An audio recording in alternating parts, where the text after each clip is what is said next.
Jumpa lagi dengan saya, Willy The Rooms, tetap di The Sinners Channel.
Nah, pada video kali ini kita akan sama-sama belajar mengenai satu peristiwa ikonoklasme. Perkembangan kekristenan di sepanjang sejarah tidak terpisahkan dari perkembangan budaya. Seni adalah salah satu dari budaya tersebut. Karya seni menjadi bagian yang tidak terpisahkan dari kekristenan. Di gedung-gedung gereja, monumen-monumen, karya seni banyak yang bertemakan dengan tema kekristenan. Para seniman dan pengrajin Kristen menghasilkan karya-karya seni bersama di bawah pengawasan organisasi gereja. Untuk apa? Menyalurkan pesan spiritual dan energi lewat karya yang mereka hasilkan. Gambar, didukung oleh khotbah dan pengajaran, dapat berfungsi menjadi pengganti dari Alkitab bagi mereka yang tidak bisa membaca. Maka dari itu, banyak karya-karya seni di dalam gedung gereja, di dalam rumah-rumah, ataupun di monumen-monumen publik yang bertemakan tokoh-tokoh Alkitab ataupun cerita yang ada di dalam Alkitab. Karya-karya seni tersebut memiliki satu genre, yaitu disebut Christian art atau karya-karya seni Kristen. Karena pendidikan tidak didapatkan semua orang di abad pertengahan, maka dari itu penginjilan juga disampaikan melalui media gambar. Dengan melihat media gambar bertemakan cerita-cerita di dalam Alkitab, tanpa bisa membaca, seseorang mungkin bisa mengerti sebagian dari kisah tersebut. Kemudian, karya-karya seni tersebut menjadi bagian yang tidak terpisahkan dari ruang ibadah, termasuk juga di dalam mimbar-mimbar ataupun dekorasi-dekorasi yang ada di jendela-jendela di gedung gereja, terutama di gereja-gereja yang ada di dataran Eropa. Salah satu isu yang merebak pada kekristenan di abad pertengahan adalah ikonoklasme atau dikenal iconoclasm. Iconoclasm merupakan sebuah perdebatan besar yang terjadi di dalam gereja karena para pemimpin agama dan pengikutnya terbagi menjadi dua kubu. Kubu yang pertama, kubu iconoclast, adalah orang-orang yang tidak setuju dengan adanya gambar-gambar atau karya seni di dalam gereja ataupun di dalam kekristenan. Sementara itu, iconodules adalah orang-orang yang pro dengan penggunaan gambar-gambar di dalam kegiatan keagamaan maupun di dalam gedung-gedung gereja. Nah, karena ada dua kubu ini, maka kedua kubu ini saling berdebat, perlukah sebenarnya karya-karya seni di dalam kekristenan atau di dalam gedung ibadah gereja. Kenapa kaum iconoclast tidak setuju dengan adanya gambar-gambar ini? Karena terjadi penyelewengan atau penyalahgunaan yang terjadi pada karya-karya seni tersebut. Patung-patung atau karya seni dianggap sebagai sesuatu yang penting, bahkan dianggap sebagai sesuatu yang sakral. Tidak boleh dipegang sembarangan, dan memegangnya berarti ada satu kekuatan magis di dalamnya. Hal itu juga terjadi dengan kayu-kayu yang dianggap sebagai kayu salib yang digunakan untuk menyalibkan Tuhan Yesus. Iconoclast juga dipicu oleh penyelewengan dalam penggunaan karya seni. Ada pihak-pihak yang percaya bahwa dengan berdoa sambil melihat karya seni, maka doanya akan lebih mujarab. Atau juga jika gereja-gereja tidak memasang gambar-gambar yang bertemakan tentang Tuhan, maka ruangan tersebut tidak bisa dibuat ibadah karena tidak adanya kehadiran Tuhan dalam bentuk gambar-gambar tersebut. Hal ini yang lebih jauh dan lebih ekstrim lagi, yaitu adanya penyembahan terhadap hal-hal tersebut, terhadap kayu salib, terhadap patung-patung, dan terhadap juga gambar-gambar potret diri oleh para rasul ataupun juga bapak-bapak gereja. Salah satu tokoh yang menentang keras penggunaan gambar di era reformasi adalah Andreas Karlstadt. Andreas Karlstadt ini merupakan seorang kolega dari Martin Luther, tokoh reformasi gereja. Bagi Karlstadt, gambar dan ikon membangkitkan suasana religius, tapi justru mengurangi pertumbuhan intelektual dan spiritualitas bagi kaum awam. Akhirnya, keberadaan gambar tersebut malah membuat ibadah itu menjadi sesat dan merusak inti dari ibadah Kristen. Bagi Karlstadt, jika orang percaya menggunakan gambar-gambar untuk beribadah, maka mereka sama saja sedang menyembah dan memperlakukan karya-karya seni tersebut sebagai berhala. Maka itu adalah sebuah dosa besar bagi Karlstadt. Selayaknya dengan dosa berzina, membunuh, atau dosa-dosa lainnya karena melanggar perintah Allah. Kemudian teologi Karlstadt ini yang menentang gambar juga disetujui oleh salah satu tokoh reformasi gereja, yaitu Zwingli. Ulrich Zwingli berpendapat bahwa gambar bisa menjadi distraksi bagi pemberitaan firman Tuhan. Maka lebih baik dihilangkan sepenuhnya dari ibadah.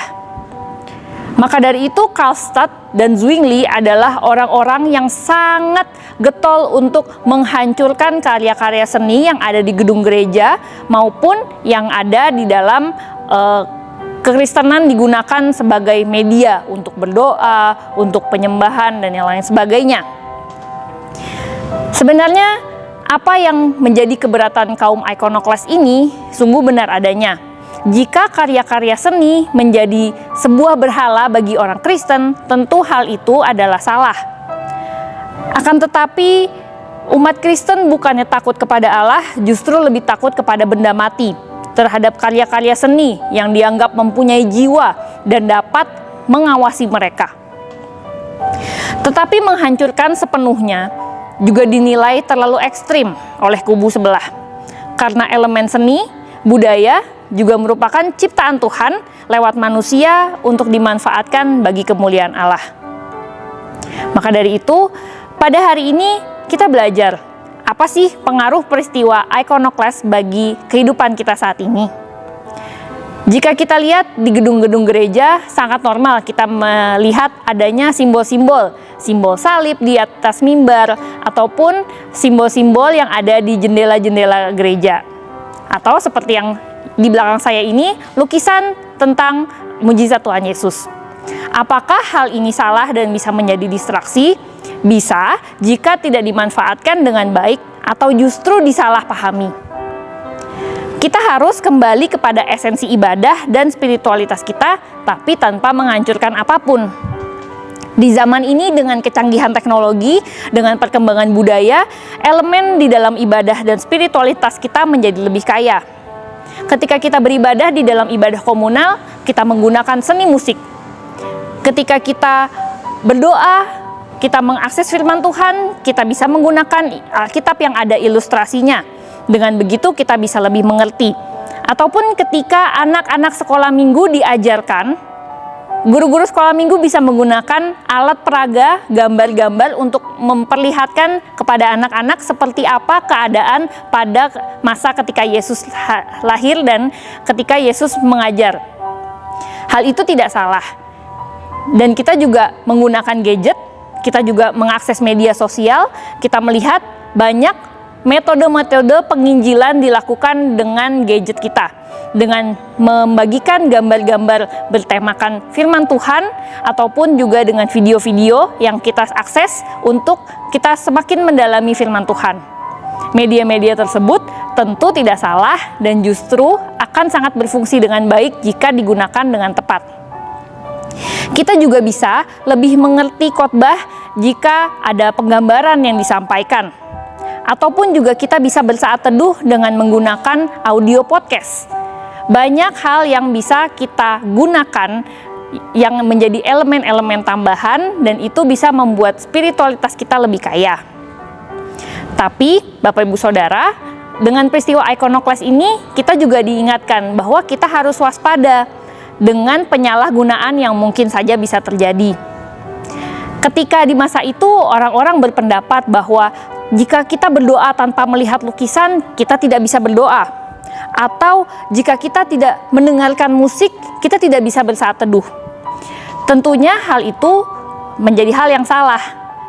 Jika kita pada waktu itu ada sebuah kayu yang dipercaya sebagai potongan dari kayu salib Yesus Kristus dan kita memegangnya, maka kita akan memperoleh kekuatan. Tentu hal itu adalah pemahaman yang salah.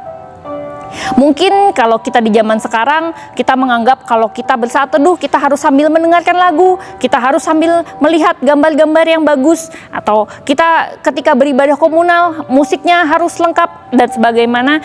Itu juga menjadi hal yang salah kalaupun tanpanya kita menjadi tidak bisa beribadah atau kita tidak bisa berdoa kepada Tuhan.